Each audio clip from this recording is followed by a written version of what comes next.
Dragnet. Their job to enforce the law and preserve the safety of decent citizens. Decent citizens. Decent citizens.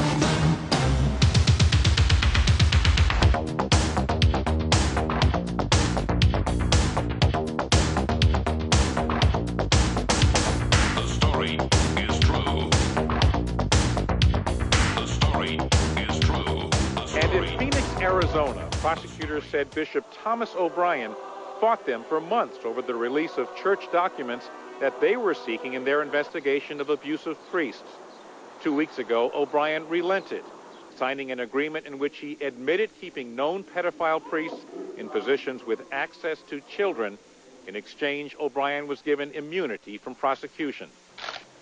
The dispute between Keating and Cardinal Mahoney was sparked by the Cardinal's refusal to provide the National Review Board with data on the number of priests accused of molesting children and the number of victims. Many Boston Catholics say that even with the ouster of Cardinal Bernard Law and its promise to be more accessible, the church remains as arrogant and secretive as ever. Despite pleas from sex abuse victims, Cardinal Bernard Law led Mass today at St. Peter's Basilica at the Vatican.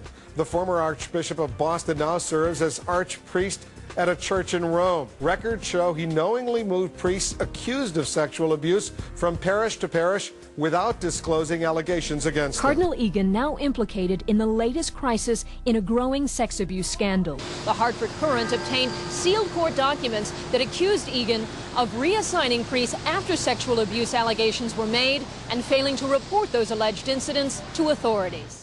As part of his new job, he will be responsible for reviewing all sex abuse claims against the clergy, an issue familiar to Levada, whose archdiocese is facing dozens of abuse lawsuits.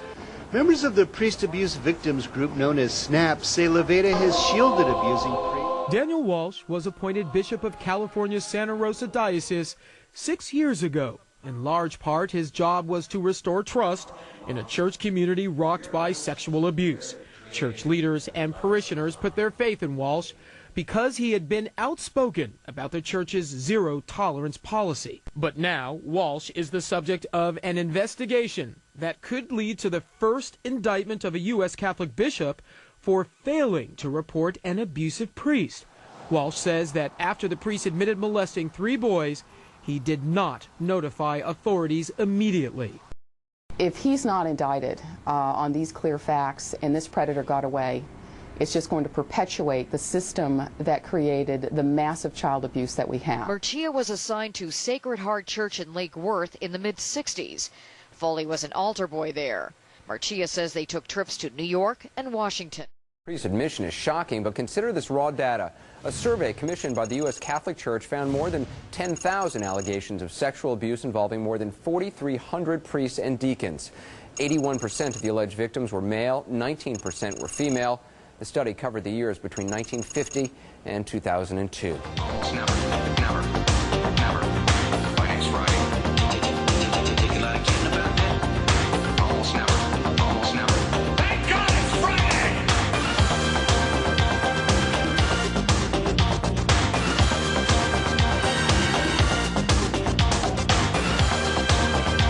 New reports that 7 Catholic priests formerly accused of child molestation have been living in an Oakland seminary. To so many people. We talk about it as if it's a crisis that has come and gone, but it's part of the Catholic culture. It's part of the culture of the priesthood.